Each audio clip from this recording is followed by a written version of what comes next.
Tragam um mensageiro! Sai do caminho!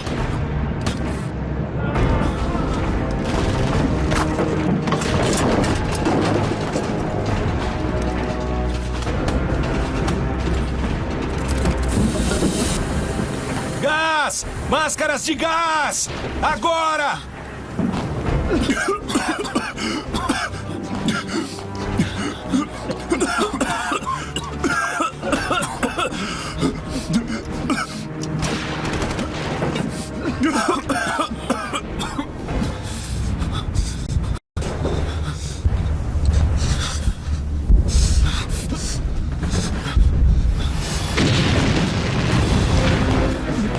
A minha máscara não veda! O meu bigode! A minha máscara não veda! Meu bigode não deixa vedar!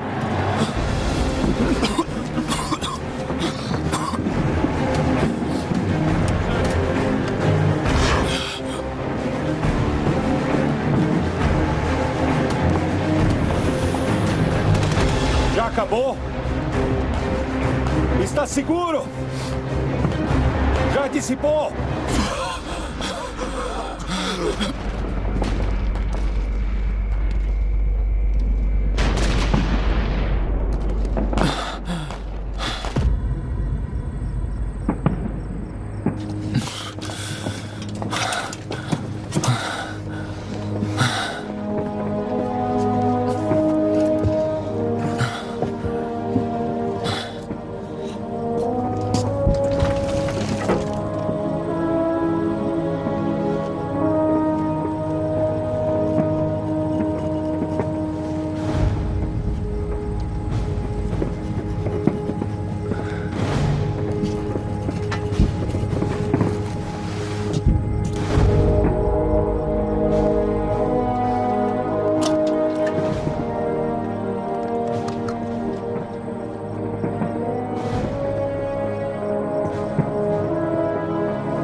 Em um período de 30 anos, de 1914 a 1945, mais de 60 milhões de pessoas morreriam no mais sangrento conflito que o mundo jamais assistiu. E tudo começou nas favelas de Viena.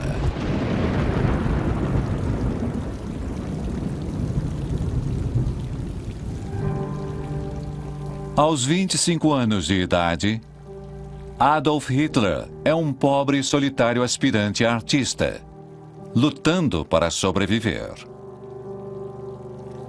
Seus pais morreram, deixando-o totalmente só no mundo. Ele era uma alma solitária. Queria ser artista, mas não conseguiu entrar na escola de artes e acabou indo morar em uma pensão.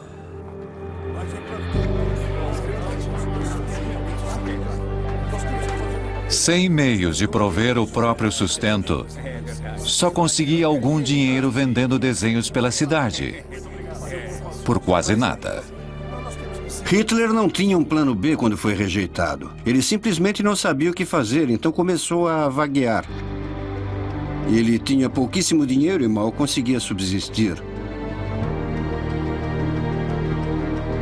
Em essência, esperava algo acontecer.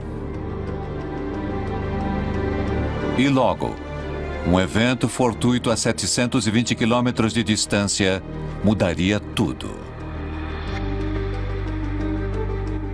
Em 28 de junho de 1914, Franz Ferdinand, o arquiduque da Áustria em visita a Sarajevo, foi assassinado. Os assassinos visavam recuperar partes do Império Austro-Húngaro à Grande Sérvia ou Iugoslávia. Daí a um mês, o Império Austro-Húngaro declara guerra à Sérvia. Isso dispara uma reação em cadeia, forçando as grandes potências a tomarem lados.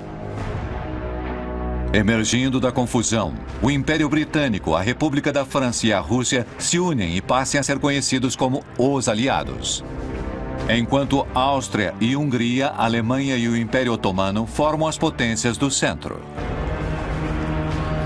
Esta seria a Primeira Guerra Global.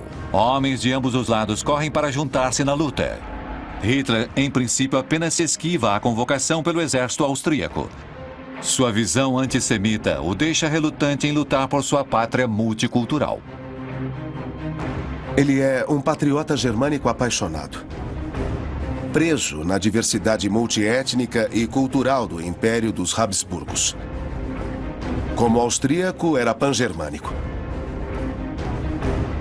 Mas o exército austríaco acaba forçando Hitler a se alistar. Ele tenta o exército austríaco, mas não passa no teste físico. Foi considerado inapto para carregar um rifle.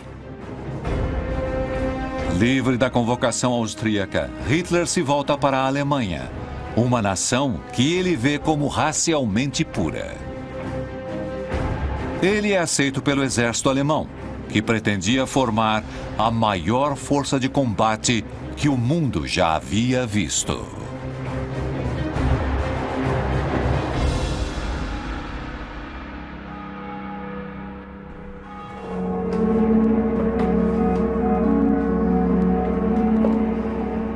A Alemanha finalmente dá a Hitler o que ele sempre quis: um lugar a que pertencer.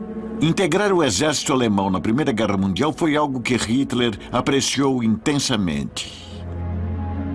Existia uma maré de patriotismo e Hitler é tragado por ela.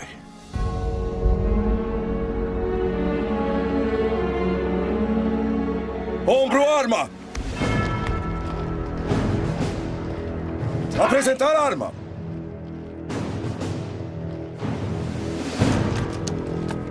Durante o mês de agosto de 1914, Hitler é treinado como soldado no exército alemão. O exército alemão era considerado o melhor do mundo. Uma força considerável, bem equipado, bem treinado e muito bem liderado. Ser parte do exército alemão foi algo que Hitler amou profundamente.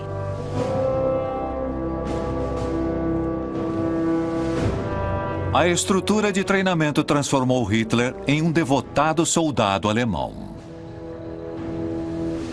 Hitler juntou-se a 1,5 milhão de alemães marchando para a fronteira com a França e as forças aliadas unificadas. Na história das guerras, nunca exércitos tão grandes haviam se confrontado.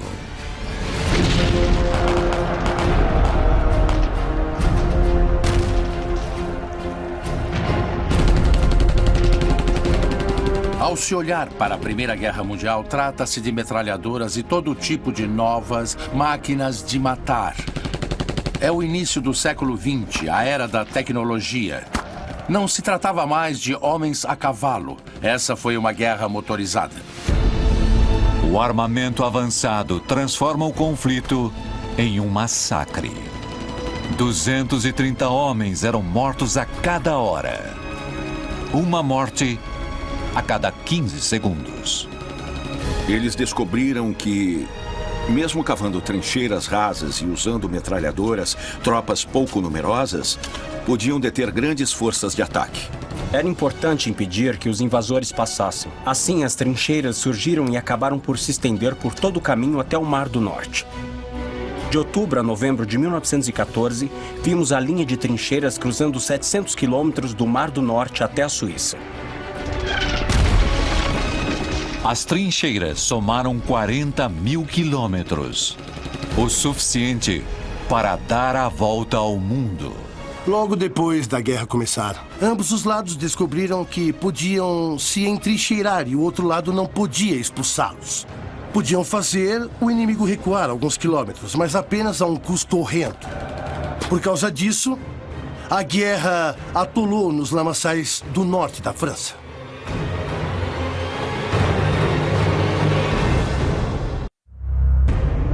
Tendo se movido rápido pela Bélgica neutra, a Alemanha agora se vê engalfinhada em terrível guerra de trincheira contra os aliados no norte da França. Durante a Primeira Guerra Mundial, o leste e o norte da França foram totalmente devastados. Não apenas pelas trincheiras, mas também por bombardeios. Dúzias de cidades e aldeias francesas deixaram de existir, foram totalmente destruídas.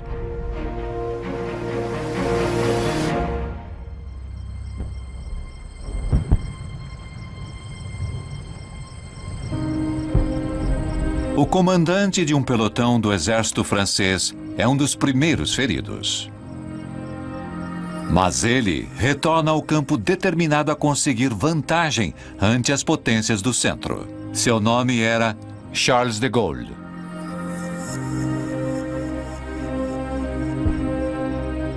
De Gaulle, pessoalmente, era uma pessoa muito arrogante.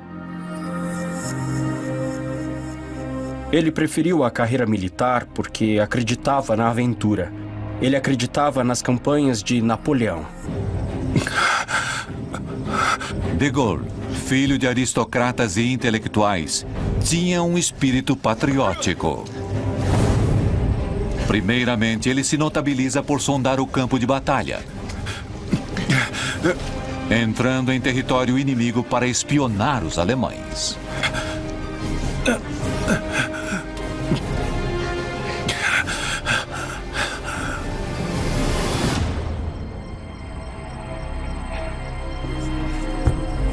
Missão após missão, de Gaulle retorna com informações vitais que lhe rendem uma citação por bravura.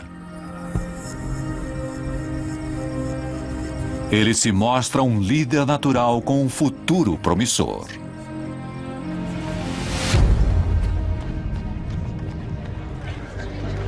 Em Londres, outro jovem militar está convencido que pode quebrar o impasse no norte da França. Ele chega até o barman e diz, olha, eu gostaria muito Nascido em uma das mais ricas famílias da Inglaterra, ele galga degraus na carreira com velocidade incomum. Ele se torna o primeiro Lorde do Almirantado Britânico. Seu nome era Winston Churchill. Churchill tinha enorme autoconfiança. E é fácil ver por que era assim.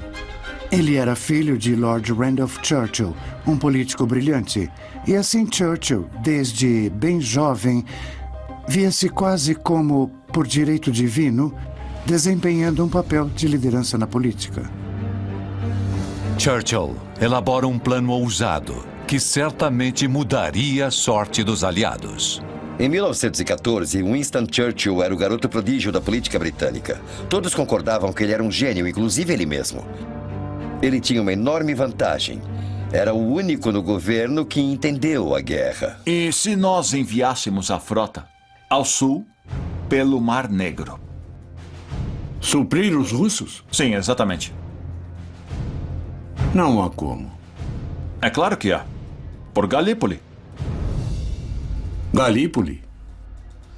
Não. Essa é a nossa entrada. Com o devido respeito, estamos aqui para prover informações. E é isso que nós estamos fazendo. Muitos com quem Churchill trabalhava o achavam contraditório, independente e destemido. Era tido como alguém a se observar. Seus amigos diziam para observá-lo por ser ele tão talentoso e seus inimigos diziam para observá-lo por ser ele perigoso. A península de Galípoli era muito bem vigiada pelas potências do centro. O plano de Churchill era atravessar o apertado estreito e tomar Constantinopla, avançando até a Rússia. Assim, os aliados poderiam suprir as tropas russas e fortalecer o fronte leste. Sendo bem-sucedido, os aliados poderiam inverter a maré da guerra e esmagar as potências do centro.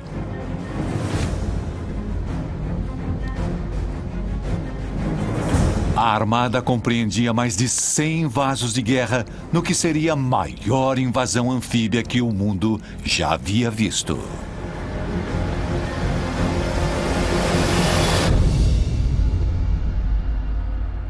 Em Londres, Churchill aguardava notícias de sua frota de ataque.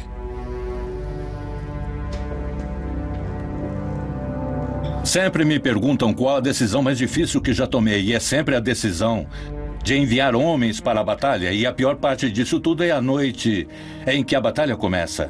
Porque você sabe, você só espera por algo, e sabe disso, e em poucas horas você começa a receber chamados do campo de batalha, de seus comandantes no campo, que vão te dizer quantos jovens soldados já morreram.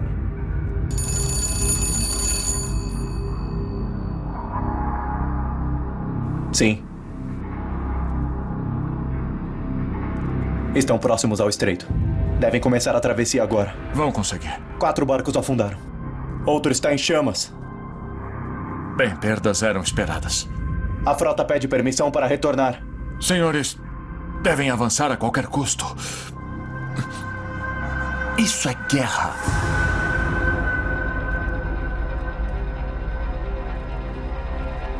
Horrorizados, na noite desse primeiro dia, os generais e almirantes descobriram que, em vez do ataque, quase sem baixas que sonhavam para acabar com a matança no front ocidental, as tropas se defrontaram com uma barragem de fogo de metralhadoras e artilharia. As baixas foram pavorosas. Logo, o mar se tornou vermelho de tanto sangue. As perdas dos aliados incluíam ainda Austrália, Nova Zelândia, França, Índia e Inglaterra, que foram imensas. No total, 56 mil homens morreram e mais de 130 mil foram dados como feridos ou desaparecidos. As notícias das terríveis baixas foram um tremendo choque para todos, especialmente na Austrália e Nova Zelândia. Nunca houve nada parecido em termos de baixas como o que aconteceu em 1915 em Galípoli.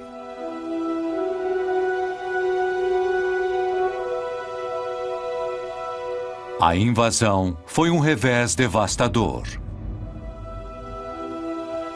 Quase nenhum território foi ganho. E a rota de suprimentos para a Rússia continuou fechada. Galípoli foi um desastre. É difícil exagerar o dano que isso fez na reputação dele. Achei que ele errou e pagou um preço político terrível. E muitos pensaram que teria sido seu fim. A opinião pública ficou ultrajada com a carnificina. Alguém teria de pagar e todos os dedos apontavam para um homem.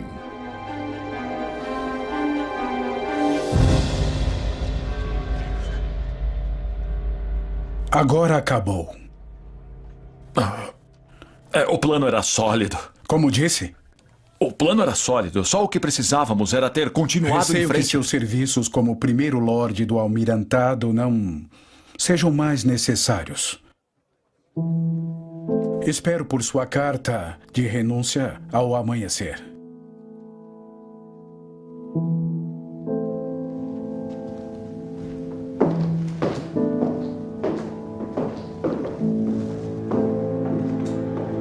Quando Churchill teve de sair, ele achou que sua carreira estava acabada, terminada. E não era um melodrama de sua parte, ele bem podia ser melodramático, parecia que este era mesmo seu fim. É difícil imaginar Churchill sendo humilhado por algo como Galípoli. Mas ele foi execrado.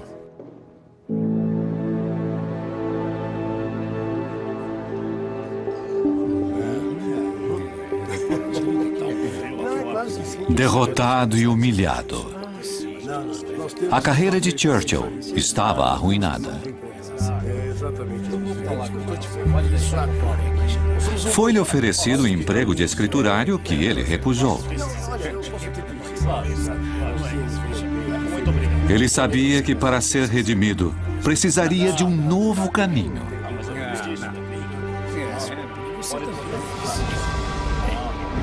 Então Churchill fez o impensável. Alistou-se no exército britânico e seguiu direto para as linhas de frente. Marcoing, França. Entre os soldados alemães estacionados nas trincheiras do fronte ocidental está Adolf Hitler. Mesmo depois de meses na linha de frente, sua visão política extremista e aberto racismo o tornam um proscrito entre os homens. Hitler era visto pelos outros soldados como um perdido, alguém um tanto peculiar e excêntrico, alguém fechado. Mas o que faltava em popularidade a Hitler, ele transformava em ambição cega. Mexam-se! O comandante quer que isso seja entregue no 3º Batalhão. Agora! Sim, senhor. O papel de Hitler como mensageiro era considerado como talvez um dos mais perigosos na guerra de trincheiras.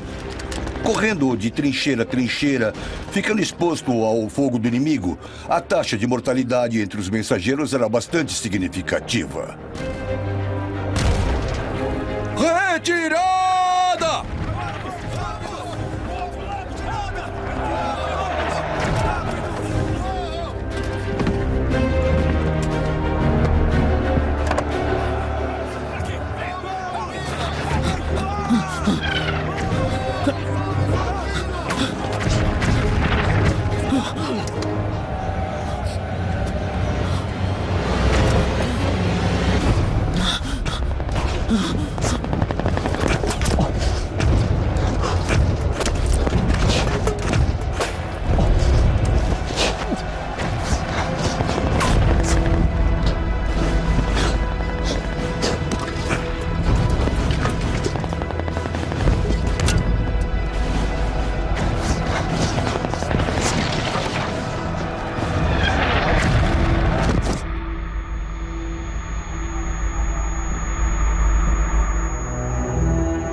Os alemães estavam em retirada e Adolf Hitler foi ferido. E então ele teve um encontro com o soldado Henry Tandy, um soldado inglês.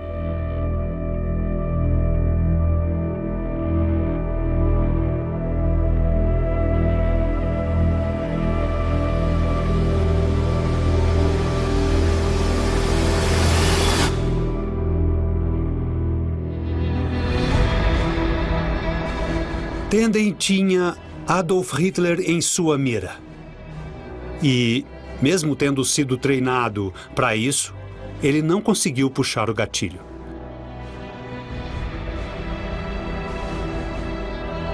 Se Tandy tivesse puxado o gatilho, Adolf Hitler teria morrido no campo de batalha na Primeira Guerra Mundial. E todo o curso da história humana teria mudado.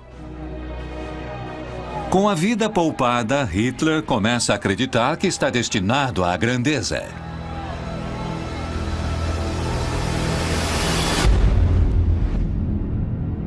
A 10 mil quilômetros dali, a América não tem nada a ver com a guerra na Europa.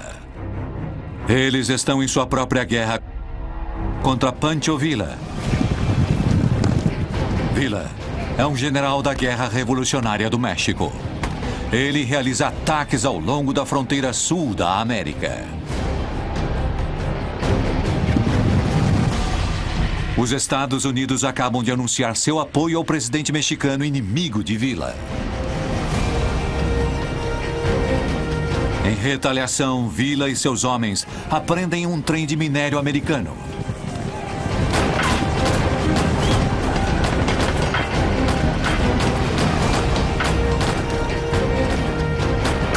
Dezesseis civis americanos morrem no ataque, fazendo com que o exército americano entre em ação. Quase 5 mil soldados americanos cruzam a fronteira com o México para capturar Villa. Mas combater uma força de guerrilha com um exército tradicional é quase impossível.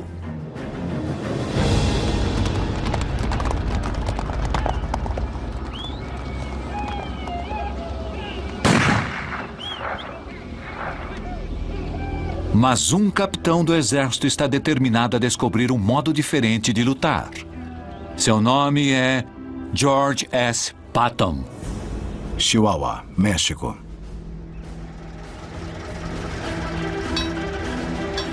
Os ancestrais de Patton lutaram na Guerra Revolucionária e na Guerra Civil. Ele cresceu desejando se tornar um herói militar.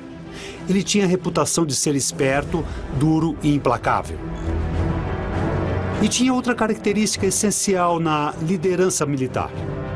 Ele entendia o poder da tecnologia e não queria lutar com cavalaria e cavalos. Ele buscava novas tecnologias que mudassem a natureza dos campos de batalha. E o carro era algo bem novo. Bastaria fixar uma metralhadora num carro e se obteria um instrumento de guerra. Patton não sabia que estava predestinado a revolucionar a guerra.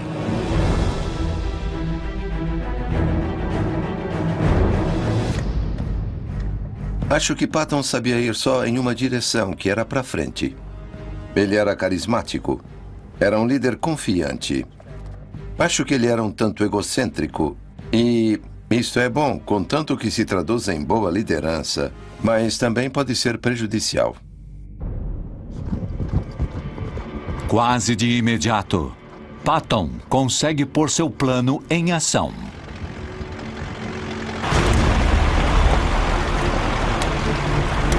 Ele lança um ataque surpresa contra o acampamento de Villa. Mais rápido! Estão escapando! Corre!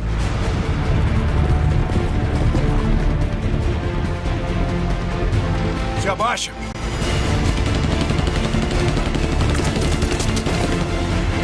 Vai, acelera!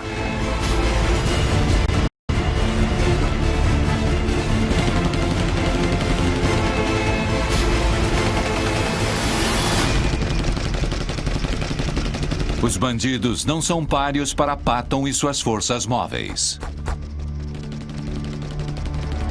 E ao final da luta, 3 homens de Villa estão mortos, inclusive o segundo em comando. O primeiro uso de força motorizada pelo exército norte-americano foi um enorme sucesso. Frente Ocidental. Ao chegar à primavera de 1916, as batalhas prosseguem na Europa.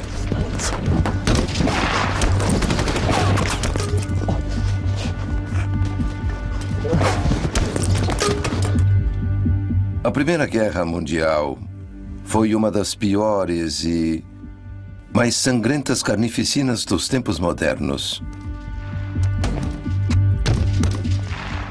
Essa matança é simplesmente incompreensível agora. Sabe, é impossível entender por que os generais acreditavam que a conquista de algumas centenas de metros valia o sacrifício de milhares de vidas.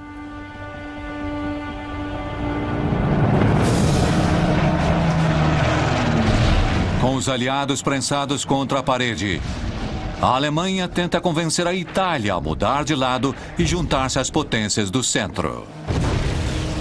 Mas a Itália recusa a oferta e envia dezenas de milhares de homens aos Alpes italianos para fortificar suas fronteiras em caso de ataque.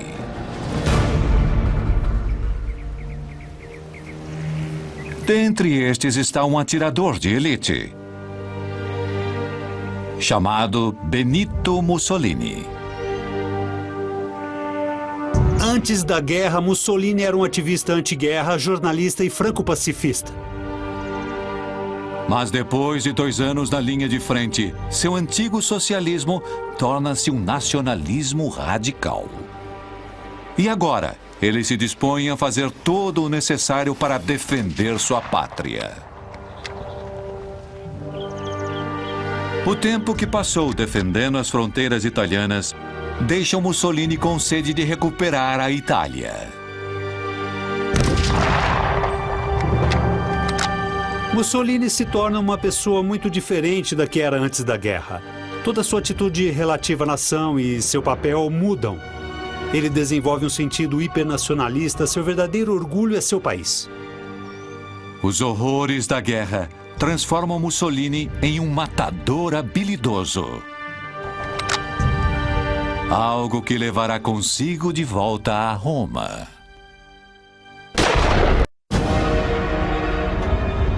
A 10.000 quilômetros do fronte ocidental, um país procura usar a guerra na Europa em seu proveito. Kyoto, no Japão.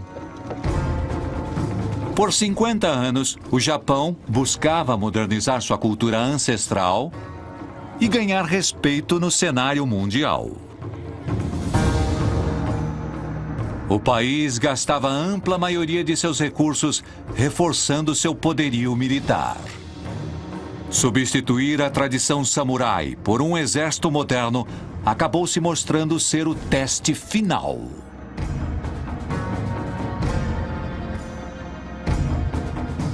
Os líderes japoneses viram a guerra na Europa como a oportunidade perfeita para assumirem seu lugar no cenário mundial.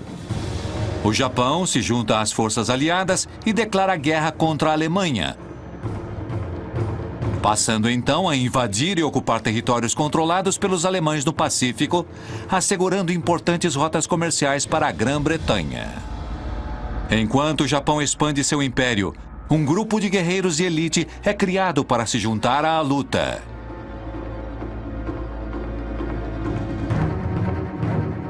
Entre eles está um jovem recruta descendente de samurais.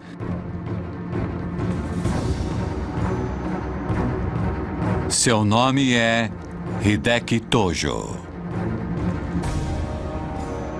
Tojo era muito sério, ambicioso, trabalhava duro e ele também esperava seguir carreira no serviço militar. Ele pessoalmente era muito ambicioso em obter sucesso em sua profissão. De muitos modos, acho que seu futuro era muito promissor desde o início. Por 4 meses, Tojo suportará um dos mais brutais e fisicamente exigentes regimes de treinamento no mundo. Vocês são todos fracos, indignos de servir o imperador. Você é o que chamam de navalha. A experiência fortalece Tojo para a batalha e solidifica sua lealdade inabalável ao imperador. Enquanto o Japão flexiona seu poderio militar, na Bélgica o exército britânico se entrincheira, lutando para sobreviver. Desde o início da guerra, quase 400 mil soldados britânicos já haviam morrido apenas para serem substituídos por novos contingentes. Entre os novos recrutas está um homem lutando para superar a maior falha de sua vida. O comandante de batalhão Winston Churchill. Churchill se responsabilizou por tudo o que fez na vida. Ele nunca se omitiu. Ele foi abatido, humilhado por Galípoli e tinha de fazer algo. Por isso, pegou em armas e partiu como voluntário para as trincheiras. Foi algo muito perigoso que fez. Depressa! Vai!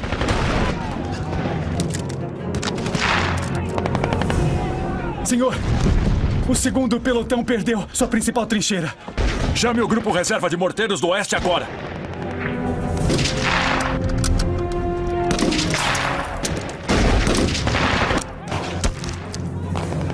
Para Churchill, a experiência foi marcante.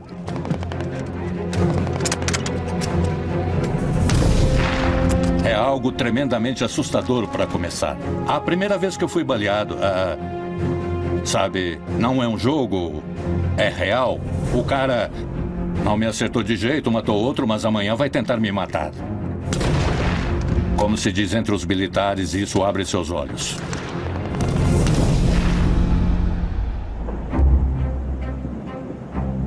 Com as baixas britânicas aumentando, Churchill logo foi promovido. E ele descobre que tem o necessário para liderar homens em batalhas. Para alguém com a ambição de Churchill, é o primeiro passo para a sua redenção.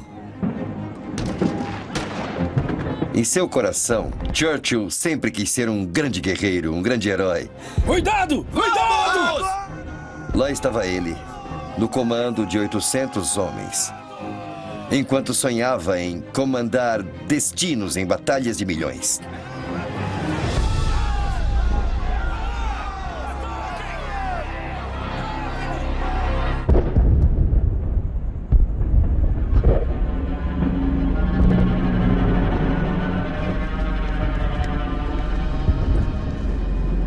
A luta parecia não ter fim. Correio! Até que a Alemanha liberou sua arma mortal. Protejam-se! Protejam-se! Gás! Gás! Vamos! Saiam! Saiam! Vamos!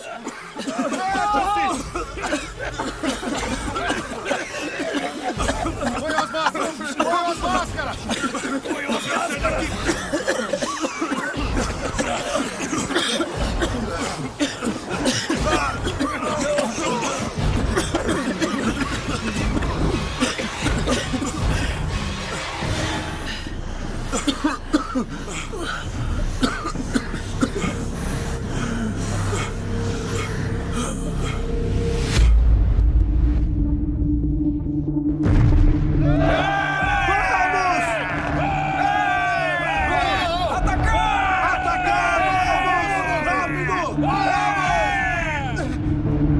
Em segredo total, a Alemanha cria um arsenal imenso de armas químicas mortais.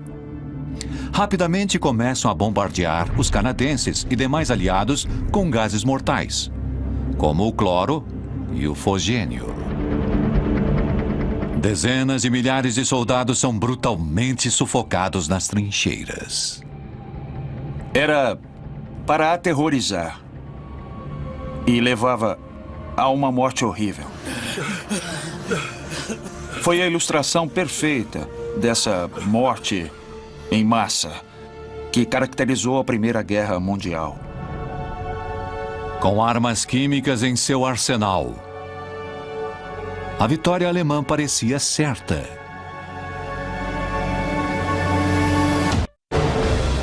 Inglaterra e França se desesperavam para mudar o curso da guerra. E assim, olharam para o único país que poderia finalmente pender a balança a seu favor: os Estados Unidos. Até então, o presidente Woodrow Wilson tinha mantido a América fora da guerra. Wilson reconhecia que o povo americano não queria se envolver nessa guerra, especialmente por ser uma guerra distante envolvendo povos e causas que nada tinham a ver conosco. Francamente, o povo americano não se via mesmo em risco eminente. Mas com as hostilidades aumentando, Senhor presidente, uma solução pacífica parecia cada vez mais distante. como está, senhor presidente? E os conselheiros e Wilson o incitam a preparar as forças militares. Nossas forças, porque em caso de possível ataque, teremos que nos defender. Dentre estes, destaca-se o secretário assistente da Marinha com 35 anos de idade, Franklin Delano Roosevelt. Senhor presidente, recomendo a imediata alocação de mais fundos para nossa Marinha, se quisermos nos manter em prontidão militar. Wilson se encontrava cada vez mais perto da guerra. Na primavera de 1915, o cruzeiro britânico Lusitânia foi afundado, com centenas de americanos. E isso era algo a se considerar. Até então era uma guerra europeia, mas agora, nesta mesma guerra europeia, americanos estavam morrendo. O ressentimento americano contra os alemães aumenta e, em 26 de fevereiro de 1917, chega ao ponto de ebulição. Senhor presidente, acho que deveria ver isto imediatamente.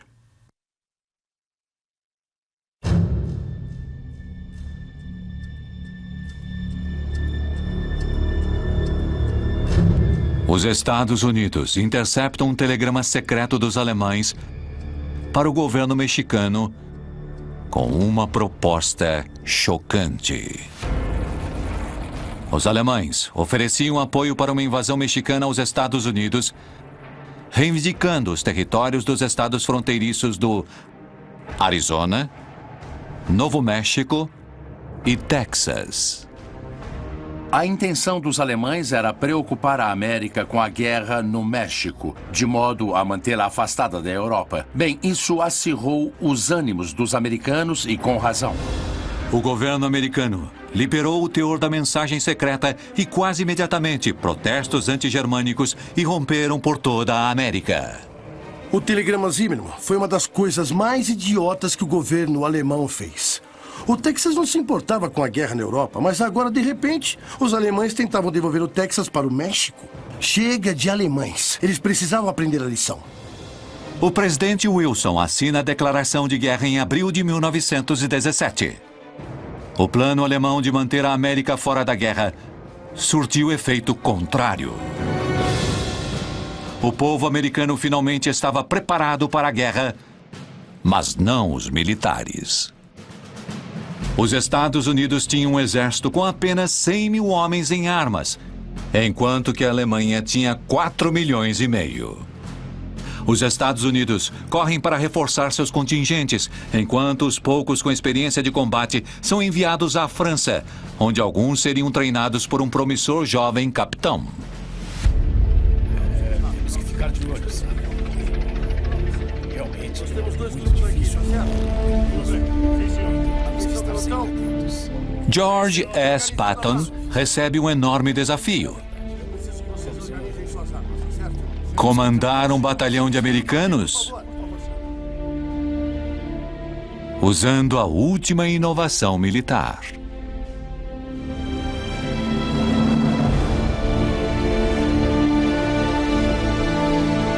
O tanque.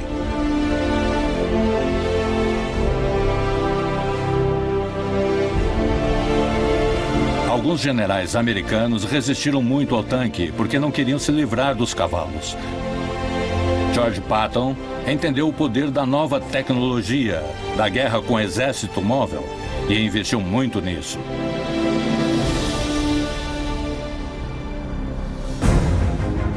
O tanque já era usado no fronte ocidental com algum sucesso, mas tinha pouca autonomia. Atolava na lama facilmente e seu tamanho avantajado tornava difícil incorporá-lo em manobras militares. Mas onde outros viam desafios intransponíveis, Patton via uma chance de provar que os tanques poderiam quebrar o impasse e tornar a maré favorável aos aliados. Acho que a inovação vem da cabeça e não dos artefatos. Trata-se de como usar a tecnologia disponível. É preciso dar crédito a homens como Patton, que ao lutar na Primeira Guerra Mundial, pensou a respeito sobre como empregar coisas novas.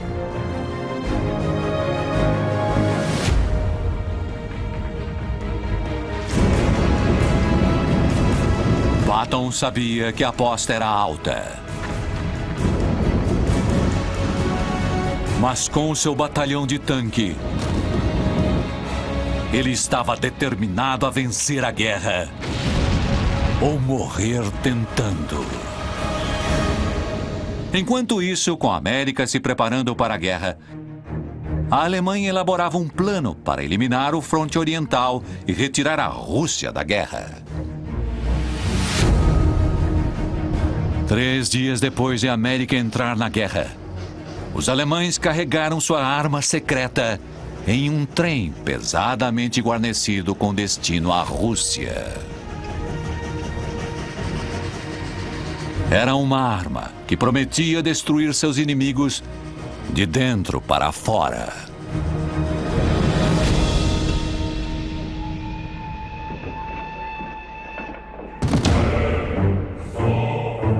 Essa arma era Vladimir Lenin, o líder dos revolucionários comunistas da Rússia. Com deserções em massa no fronte leste e levantes civis em casa, Lenin acredita que poderá finalmente derrubar o governo russo. Havia 10 anos que Lenin estava exilado na Suíça, até que os alemães o fizeram retornar à sua casa em um trem com 10 milhões de dólares para iniciar sua revolução. Os alemães resolveram assumir essa enorme aposta, levando Lenin de volta para a Rússia para iniciar uma revolução que retiraria a Rússia da guerra. Foi uma das mais radicais jogadas que poderiam fazer.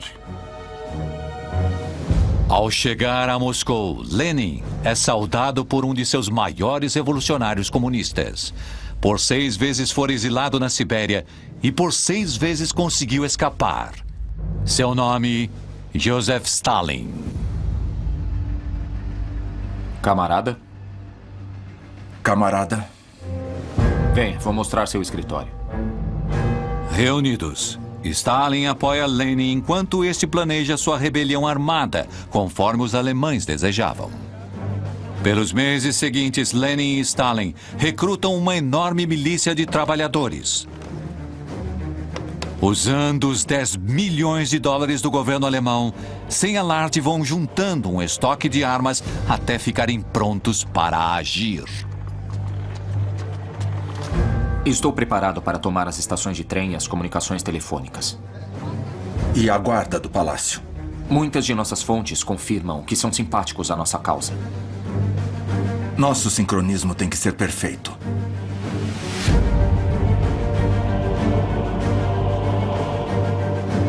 Em 7 de novembro de 1917, o comunismo toma o Palácio de Inverno.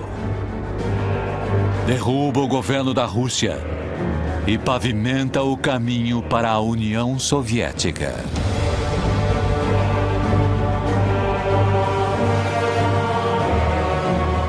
Isso é só o começo, camarada. Poucos dias depois, Lenin assina o decreto retirando a Rússia da guerra. O plano alemão deu certo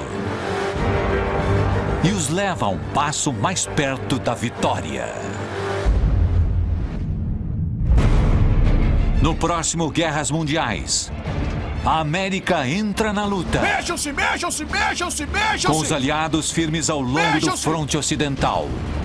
Disparar! Uma nova arma de destruição é introduzida no campo de batalha e um soldado destemido arrisca-se a tudo para retornar à luta.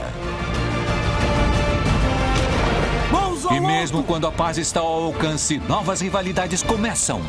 Estamos em guerra desde que erguemos a bandeira de nossa revolução. E novas rebeliões nascem. Já chega! A revolução começou.